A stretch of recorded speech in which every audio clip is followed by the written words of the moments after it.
하나님의 말씀은 요엘서 1장 13절부터 마지막 절까지 말씀입니다.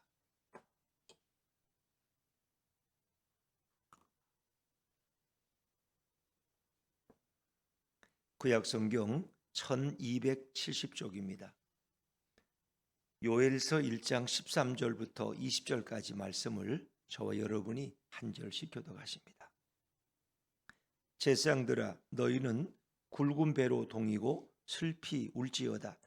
제단에 수종드는 자들아, 너희는 울지어다. 내 하나님께 수종드는 자들아, 너희는 와서 굵은 배옷을 입고 밤이 새도록 누울지어다. 이는 소제와 전제를 너희 하나님의 성전에 드리지 못함이로다. 너희는 금식일을 정하고 성회를 소집하여 장로들과 이 땅의 모든 주민들을 너희 하나님 여호와의 성전으로 모으고 여호와께 부르짖을지어다. 슬프다 그날이여, 여호와의 날이 가까웠나니 곧 멸망같이 전능자에게로부터 이르리로다. 먹을 것이 우리 눈앞에 끊어지지 아니하였느냐? 기쁨과 즐거움이 우리 하나님의 성전에서 끊어지지 아니하였느냐? 씨가 흙덩이 아래에서 썩어졌고 창고가 비었고 곡간이 무너졌으니 이는 곡식이 시들었음이로다. 가축이 울부짖고 소떼가 소란하니 이는 꼴이 없음이라. 양떼도 피곤하도다. 여호와여, 내가 주께 부르짖으오니 불이 목장의 풀을 살랐고 불꽃이 들의 모든 나무를 살랐음이니이다. 들짐승도 주를 향하여 헐떡거리오니 시내가 다 말랐고 들의 풀이 불에 탔음이니이다. 아멘. 주님의 은혜가 우리 모두에게 함께하기를 간절히 바랍니다. 자, 오늘은 여호와께 부르짖으라, 이런 제목으로 우리가 은혜 나누기를 원합니다. 요엘서는 메뚜기 재앙에 관한 책입니다. 하나님이 이스라엘에 메뚜기 재앙을 허락하셨고 그 메뚜기 재앙을 통해서 그들이 겪는 그 고통과 또 회개와 또 소망, 가져야 될 그런 과정들을 우리에게 설명해 주고 있는데, 그 메뚜기 재앙이 왜 왔느냐, 이런 환란이 왜 이 백성에게 임하였느냐, 그것은 하나님과의 관계가 단절되었기 때문입니다. 그들이 하나님의 법을 어기고 언약을 어기고 우상 숭배에 빠졌기 때문에 결국 하나님은 이 백성을 사랑하시기 때문에 이 백성을 자리에서 깨우기 위해서, 포도주에 술 취해 있는 그들에게 맑은 정신을 갖게 하기 위해서, 참으로 좌우 분별을 못하는 어린아이 같은 그들이 하나님을 바라보도록 하기 위해서 결국은 메뚜기 재앙을 허락하셨다, 이렇게 생각해 볼 수 있습니다. 그런데 이 메뚜기 재앙은 이스라엘의 지도자나 어떤 제사장이나 이런 사람들에게만 임한 게 아니에요. 그것은 온 백성들에게 큰 피해를 주는 것입니다. 그래서 생활의 모든 영역으로 번져나간다는 거예요. 그럼 전쟁이 나면 뭐 군인들만 괴롭습니까? 결국 후방에 있는 국민들도 다 괴로우기 마찬가지. 하마스와 이스라엘의 그런 과정을 보면서 편안한 사람이 아무도 없어요. 늘 자식을 전쟁에 보내놓고 가슴 졸이는 거나 또 후방이라고 안전한 곳이 없어요. 우크라이나 러시아의 전쟁을 보면은 뭐 우크라이나 전체에 늘 위험이 퍼져가는 것을 볼 수 있습니다. 그래서 이것은 식물들, 동물들, 심지어 과일나무들, 또 모든 백성의 기쁨이 사라지고 그리고 성전에서 예배마저 중단되는 이런 비극적인 결과를 가져오게 되죠. 자, 오늘도 계속해서 이제 이런 가운데서 우리가 어떻게 해야 할 것이, 이 재난 속에서 어떻게 우리가 하나님 앞에 나아가야 될 것이냐 하는 것을 요구하고 있는데, 그것은 민족적인 회개를 우리에게 요청하고 있습니다. 자, 먼저 우리 13절 말씀을 같이 읽어볼까요? 13절입니다. 시작. 제사장들아, 너희는 굵은 배로 동이고 슬피 울지어다. 제단에 수종드는 자들아, 너희는 울지어다.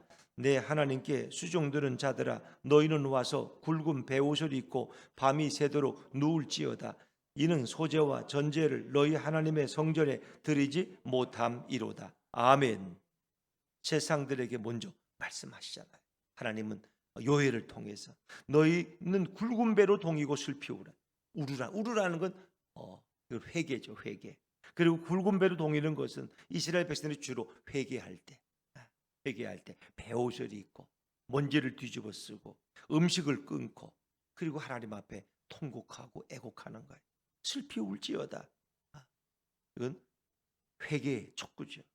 제단에 수종 드는 자들아 너희는 울지어다. 이들도 역시 제사장들이고 레위인들, 제단에서 섬기는 모든 자들, 너희도 울지. 너희도 예배가 아니라는 거야. 너희도 울며 하나님 앞에 나와 회개하라는 거야. 또 내 하나님께 수종 드는 자들아 너희는 와서 굵은 베옷을 입고 밤이 새도록 누울지어다. 밤새도록 하나님의 전 앞에 나와서 회개하며 통곡하라는 것입니다. 이들에게 길은 회개하는 것밖에 없어요. 회개. 그래서 아수르의 수도인 니느웨를 향해서 하나님이 회개를 촉구하라 그랬죠. 다가올 회개하지 않으면 너희가 이제 하나님의 심판을 받고 없어진다. 그럴 때 요나는 가고 싶지 않았어요. 그 요나는 엉뚱한 곳으로 가는 배를 타고 도망가다가 또 붙들려고 오잖아요. 배가 결국 침몰 위기에서 요나가 제비 뽑혔고 바다에 던져져서 고래배 속에서 며칠을 지내다가 다시 하나님이 그를 토하게 했어요. 그래서 니느웨에 가서 결국은 회개를 촉구하잖아요. 그랬더니 니느웨 백성들이 그 요나의 말을 듣고 회개하고 베옷을 입고 금식하면서 어린아이부터 왕까지 온 민족이 회개했더니 어떻게 됐어요? 하나님이 그 재난을 피하셨어요.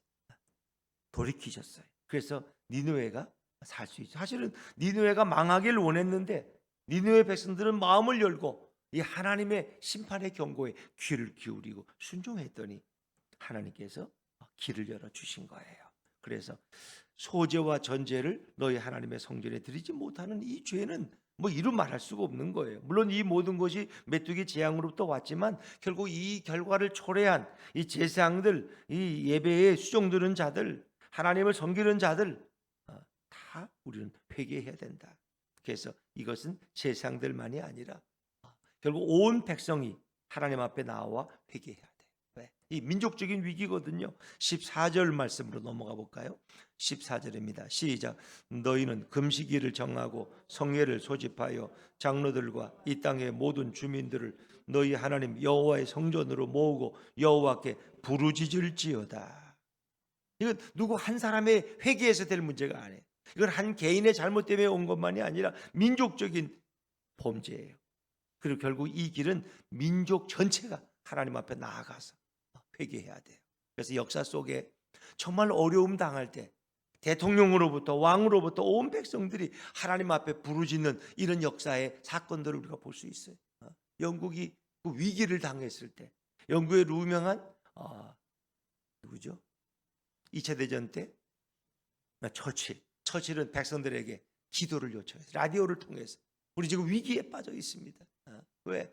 공습이 엄청나니까 런던이 완전히 초토화되고 이제는 얼마 안 남았어.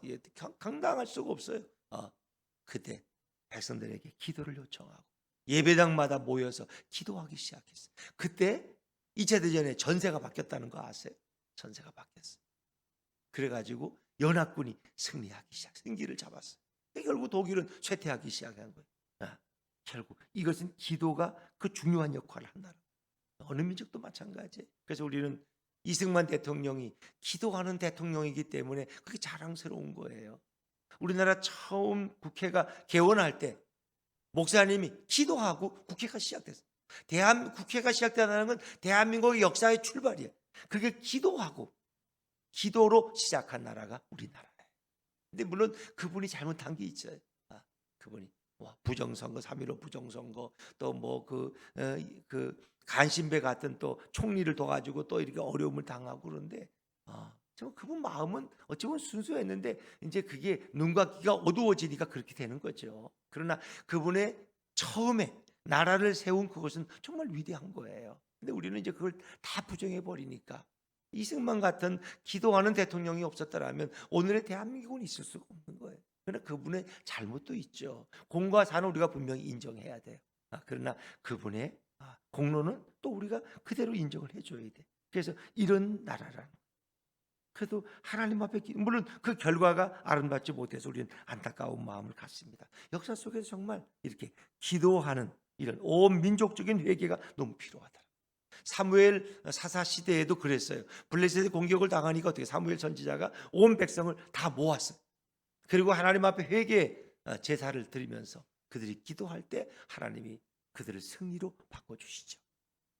역시 이 민족적인 회개가 너무 중요해요. 그래서 금식일은 대속죄일에 그들은 금식해요. 근데 그거 외에 다른 금식일을 정하라는 거예요. 그리고 성회를 온 백성을 소집하라는 거예요. 성전으로 또 기도하는 곳으로 다 소집해서 장로들만 아니라 이 땅의 모든 주민들이 다 모여서 하나님의 성전으로 모으고 여호와께 부르짖으라. 하나님의 성전으로 나오라는 거예요. 그리고 부르짖으라. 그것만이 살 수 있다. 마찬가지. 이 민족도 그렇고 어느 누구나 마찬가지. 하나님을 찾으면 반드시 거기서 회복의 길이 나온다. 불가능이 없다는 것입니다. 인간들은 다 망했다고 생각하지만 하나님께는 길이 있는 것을 믿으시기 바랍니다. 하나님께는 언제든지 소망이 있는 거예요.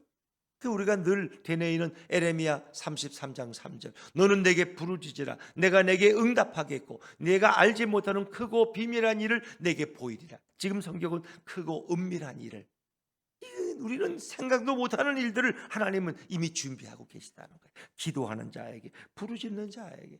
이 민족의 살 길은 기도 외에는 없는 줄로 믿습니다.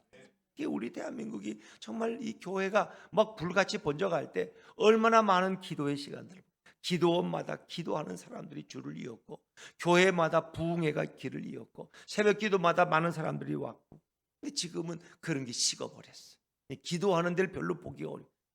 그 유명한 그 기도원에 가도 사람이 없어. 기도하는 사람이 없어. 무슨 집회 때 그냥 모임 때 이렇게 잠깐 모였다 흩어지지, 그렇게 늘 거기 거주하면서 금식하면서 기도하는 분들이 예전에 비하면 10분의 1도 안 된다는 거예요. 오살리 기도, 또 요즘 안양의 갈릴 금식 기도원, 갈멜산 금식 기도, 예전에 비하면 이게 사람들이 자꾸 줄어간다는 게 위기. 너희는 여호와의 성전으로 모으고 여호와께 부르짖을지어다. 부르짖을지어다. 그렇죠? 자, 그날이 곧 임하는 거예요. 그렇기 때문에 우리는 부르짖고 깨어있지 않으면 다 멸망당할 수밖에 없어요. 15절 말씀이에요. 15절입니다. 15절 시작. 슬프다 그날이여, 여호와의 날이 가까웠나니 곧 멸망같이 전능자에게로부터 이르리로다. 아멘. 슬프다 그날이요, 여호와의 날이. 그래서 이 요엘서의 또 하나의 주제는 여호와의 날이에요. 야훼의 날. 여호와의 날이 곧 가까웠다는 거예요. 여호와의 날은 어떤 날이냐? 심판의 날이에요. 하나님의 역사에 개입하는 날, 하나님이 임재하시는 날. 근데 그분은 불로 심판하실 거예요. 이 심판 날이 곧 가까웠다는 거, 이스라엘 백성들에게. 그리고 이 여호와의 날은 궁극적으로 신약에 예수님의 재림과도 맞물려 있어요. 예수님이 재림하셨을 때 온 우주적인 심판이 임할 것이다. 그리고 예수님은 오셔서 우리를 영원한 천국으로 인도해 가시죠. 그것도 바로 여호와의 날과 관련돼 있어요. 근데 이제 구약에서 보여주는 이 심판은 어떤 외적의 심판 뭐 이런 것이 있지만, 바벨론이나 아수르의 침입도 심판이었지만, 여기서는 메뚜기 태를 통한 큰 고통을 이야기하는, 더 큰 심판이 앞에 준비되어 있다는, 더 큰 심판이 너에게 찾아오고 있으니까 지금 이 메뚜기 재앙을 당한 너희들은 정신을 차리고 깨어서 회개하지 않으면 완전히 멸망당한다. 근데 곧 멸망같이, 멸망이라는 폭풍같이 전능자에게로부터 이르리로다. 그러니까 이런 여호와의 날이 어디로부터 오느냐? 이 심판이 어디로부터? 전능자에게로부터. 그러니까 하나님이 이 백성에게 지금 메뚜기 재앙과 비교할 수 없는 더 큰 재난을 보내실 거라. 그러니까 메뚜기 재앙은 이건 연습용이야. 연습용. 그렇게 아시면 돼. 코로나 이거 연습용이야. 이거는 진짜가 아니야. 이거는 왔다 가는 거예요. 우리를 깨우시기 위해서 더 큰, 너희가 다시 돌이킬 수 없는, 회복할 수 없는 그런 심판이 온다는 거예요. 그거를 준비하기 위해서 우리를 미리 깨우시는 거죠. 근데 이 모든 것은 바로 하나님으로부터 오는 것이다. 그래서 오늘의 이 메뚜기 재난을 당한 그들의 상황을 또 다시 성경은 설명하고 있어요. 16절 말씀입니다. 16절 같이 읽죠. 시작. 먹을 것이 우리 눈앞에서 끊어지지 아니하였느냐? 기쁨과 즐거움이 우리 하나님의 성전에서 끊어지지 아니하였느냐? 메뚜기 재난이 임하니까 메뚜기들이 뭐 수천만 마리가 와서 완전히 그냥 온 들을 다 뒤엎어 버리니까 먹을 것이 이제는 없어요. 기쁨과 즐거움을 가질 수가 없어요. 성전에서 이제 예배도 중단돼 버렸어요. 그것만 아니에요. 이제는 뭐 하나 뭐 나는 게 없어. 완전히 거기다 이제 이게 엎친 데 덮친 격이라 그러죠. 그게 메뚜기 제한만 오는 것이 아니라 이 기근이 와요. 또 같이 기근. 그래서 이제 씨가 자랄 수가 없어요. 17절 말씀 17절 시작. 씨가 흙덩이 아래에서 썩어졌고 창고가 비었고 곡간이 무너졌으니 이는 곡식이 시들었음이로다. 아멘. 씨가 씨를 심지만 흙덩이 아래 썩는 건 뭐예요? 이건 뭔가 뭐 물기가 없으니까 그냥 거기서 썩어버리고 말라버리고 마는 거예요. 싹이 나질 않아요. 창고가 비었고 곡간이 무너졌으니 창고라는 건 다 이게 어수룩해서 늘 양식을 쌓을 때 창고를 또 손질해서 이렇게 되는 건데 이제 양식이 없으니까 곡간도 다 무너져 버리고 말아서 뭐 사람이 안 쓰면 다 허물어지고 그죠? 그 짐승들의 놀이터가 되는 거죠. 이런 곡식이 시들었음이로다. 이제 양식을 찾을 수가 없어. 메뚜기가 지나가는 걸로 끝난 게 아니라 거기다 또 기근이 와가지고 비가 안 오니까 농사도 질 수가 없고 이제 모든 양식은 끊어져 버리고 말. 이것은 짐승들에게도 그 고통이 되죠. 그래서 우리가 이렇게 고통당하는 것은 인간만이 아니라 모든 짐승들, 자연까지도 신음하고 아파한다고. 바울도 로마서 8장에서 온 우주가 신음하고 있다고 고백하고 우리의 죄로 인해서 인간의 죄로 인해서 이 동식물들까지도 다 신음합니다. 자, 18절 말씀에 18절 시작. 가축이 울부짖고 소떼가 소란하니 이는 꼴이 없습니다. 양떼도 피곤하도다. 이 고통은 모두에게 다 전가되는 거예요. 인간만이 아니에요. 가축들도 소떼들도 양떼도 다 쓰러져 가고 먹을 게 없으니까 기근이 심해서 물도 먹을 수 없어요. 결국 다 쓰러져 죽어가는 모습이죠. 그래서 이 메뚜기 제한안의 심판은 결국 마지막 하나님의 심판이 예수님이 재림하실 때 우리가 경험하게 되는 그 예수님이 재림하기 직전에 임할 그 마지막 심판, 그 영원한 심판이 어느 정도일까를 한번 생각해 보는 거예요. 그것은 간단하지가 않다. 메뚜기가 와서 들판을 황폐하게 만들고 다시 가뭄이 임해서 모든 것을 다 태워버리고 완벽한 심판이 올 것을 우리에게 예비하게 하고 경고하고 있는 거예요. 자, 이런 가운데 이 절망 가운데 이제 인간에게 무슨 소망이 있어요? 그런데 하나님은 요엘에게 기도하게 하시는 거예요. 절망 가운데서도 너희가 기도하면 하나님은 다시 너희를 일으켜 주신다는 거예요. 자, 19절 말씀에 19절 시작. 여호와여 내가 주께 부르짖으오니 불이 목장의 풀을 살랐고 불꽃이 들의 모든 나무를 살랐음이니이다. 이 불이 왜 일어날까? 기근이 오면 불이 자주 난다는 거 아시죠, 여러분? 비가 안 오고 물이 없으면 산에 자연 발생해서 불이 나요. 그럼 불이 나면 목장에 불타 그나마 다 살라버리고 들의 나무를 다 살라버리고 이제 나무 토막 하나 없어. 다 불살라져서. 근데 그런 상황에서도 오늘 요엘은 하나님 앞에 부르짖기 시작했다는 거예요. 부르짖기 시작. 이 놀라운 거죠. 그러니까 어떤 황폐와 어떤 절망 속에서도 우리가 기도하는 요엘의 태도를 우리가 본받아야 돼. 전혀 소망이 없어 보여도, 전혀 아무런 미래가 없어 보여도 우리는 하나님 앞에 나아가서 기도해야 된다. 기도는 절망을 극복하는 유일한 길인 것을 믿으시길 바랍니다. 기도는 극단의 상황에서, 극한의 상황, 절망적인 상황에서 하나님은 기도하는 자의 소리에 귀를 기울이신다. 세미한 우리의 부르짖음을 하나님은 들으신다는 거예요. 그래서 이런 상황에서도 그런 기도를 포기하지 않습니다. 내가 주께 부르짖으오니 내가 주께 우리는 죽는 순간까지 기도를 포기하면 안 돼. 하나님은 반드시 기도하는 자에게 자비를 베풀고 긍휼을 베풀고 용서를 베푸신다는 거예요. 참 놀라운 일이죠. 그래서 우리는 희망을 잃어버려서는 안 된다. 하나님은 늘 더럽고 추악한 죄인들을 정결케 하기를 원하시지만 그들이 회개할 때 하나님은 다시 그들을 용납해 주신다. 자, 근데 들짐승도 함께 헐떡거린다는 표현이 있죠. 20절 말씀입니다. 20절 시작. 들짐승도 주를 향하여 헐떡거리오니 시내가 다 말랐고 들의 풀이 불에 탔음이니이다. 기근이 오니까 시내 물도 다 말랐어. 먹을 물이 없어. 들의 풀도 자연 반화된 이 불로 인해서 다 타버리고 이제는 없어 아무것도. 근데 들짐승들도 주를 향하여 헐떡거린다는 거 왜 헐떡거릴까? 목마름 속에 헐떡거리는 의미도 있지만 그들도 하나님의 본능적으로 하나님을 향해서 부르짖는다는 거예요. 덤짓습니다. 본능적으로. 이거를 해결할 분은 여호와 하나님밖에 없다는 거예요. 그 들짐승도 주를 향하여 헐떡거리오니, 그냥 헐떡거리는 게 아니야. 주님을 향하여, 하나님을 향하여 들짐승까지도 부르짖는다는 거예요. 그렇습니다. 부르짖는 거, 하나님 앞에 나아가 기도하고 기도에 무릎을 꿇는 것만이 진정한 소망인 것을 믿으시기를 바랍니다. 그래서 전 민족이 금식일을 정하고 성회를 소집하고 여호와의 성전에 나와서 부르짖으라는 거예요. 거기에 소망이 있다는 거예요. 그래서 심판은 완전한 끝이 아니라 희망을 잉태하고 있다는 것입니다. 그래서 요엘 선지자는 내가 기도하겠다고, 내가 주께 부르짖으라, 심지어 들짐승까지도 죽어가면서 하나님을 향해서 부르짖고 있는, 이런 다 본능이 있다는 거예요. 본능. 그렇죠. 그래서 그 유명한 어떤 그 경건한 사람이 쓴 글에 그런 게 있지 않습니까? 자기 어떤 목장을 방문했대. 목장. 근데 목장에 이렇게 담이 있어요. 담이. 근데 소들을 거기 키우는데 소나말, 소가 이렇게 불뜨다가 하늘을 쳐다본다는 거예요. 하늘을 쳐다본다는 거예요. 그걸 깨달았어. 야, 짐승들도 하늘을 쳐다보는구나. 꼴을 먹다가 또 하늘을 쳐다보고 또 꼴을 먹고. 이 참, 병아리들 보시죠.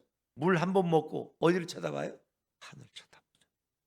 인간은 어려울 때도 하늘을 쳐다보고, 절망 속에서도 하늘을 쳐다보고. 그렇죠.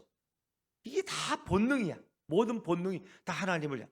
해바라기는 해를 바라보듯이 우리 모든 살아있는 것들은 다 하나님을 바라보게 돼 있는 거예요. 근데 그걸 바라보지 못하는 인간들이 의도적으로 무신론을 조장하고 진화론을 갖다가 퍼뜨리고, 이렇게 해서 하나님을 바라보지 않게 하는 이런 악한 세력들, 사단의 세력들이 이 땅에 있는 거예요. 하나님이 복을 주는 게 아닌 것이야. 인간들이 복을 준다는 거예요. 이게 얼마나 잘못된 것입니까? 그렇습니다. 그래서 오늘 이 요엘서에 이것은 다가온 역사적인 하나의 심판을 미리 경고하기도 하지만, 궁극적으로 이것은 어디예요? 궁극적으로 신약 시대를 넘어서 예수님이 재림하실 때 이루어질 완전한 마지막 심판을 우리에게 미리 준비하게 하는 거예요. 들짐승도 주를 향하여 헐떡거리오니. 19절에 여호와여 내가 주께 부르짖으오니. 이 주라는 표현은 주로 성경에서도 예수님을 가리킬 때, 그리스도를 가리킬 때 주를 많이 써요. 여호와 하나님이라는 앞에는 뭐 하나님 이런 표현을 쓰지만은 오늘 여기서 주를 향하여, 주님만이, 예수 그리스도만이 우리의 진정한 구주가 되시고, 다윗의 동네에 너희를 위하여 구주가 나셨으니. 그렇죠. 주의 이름을 부르는 자들은 구원을 받으리로다. 이 줄은 주로 예수님을, 우리의 그리스도를 가리킬 때 사용되는 표현으로 많이 사용되죠. 오늘도 예수님을 바라보는 자마다 이 재난 속에서 건짐을 받는데, 우리 그리스도인들은 이 시대에 깨어 있어야 될 이유가 있다는 것입니다. 근신하라, 깨어라. 너희 대적마귀가 우는 사자같이 삼킬 자를 찾으려고 달려들고 있으니까 너희는 대적하여 깨어 있으라는 거예요. 기도하라는 거죠. 그래서 오늘 이 시대 기도하는 교회가 아름답고 기도하는 성도가 위대한 것입니다. 나 자신만을 위한 것이 아니라, 내 가족만을 위한 것이 아니라, 민족과 열방을 위해서, 하나님의 역사를 위해서, 교회를 위해서 기도하는 것이 가장 귀한 것입니다. 오늘도 이 기도에 동참하신 여러분들을 주님께서 축복하실 줄로 믿습니다. 오늘 이 시대는 깨어서 기도할 때인 것입니다. 우주 열방을 위해서, 나라를 위해서, 위정자들을 위해서, 고통당하는 자들을 위해서 기도하시고, 오늘도 주님의 은혜 가운데 새해를 준비하는 우리 모두가 되시기를 주의 이름으로 축원합니다. 기도하겠습니다.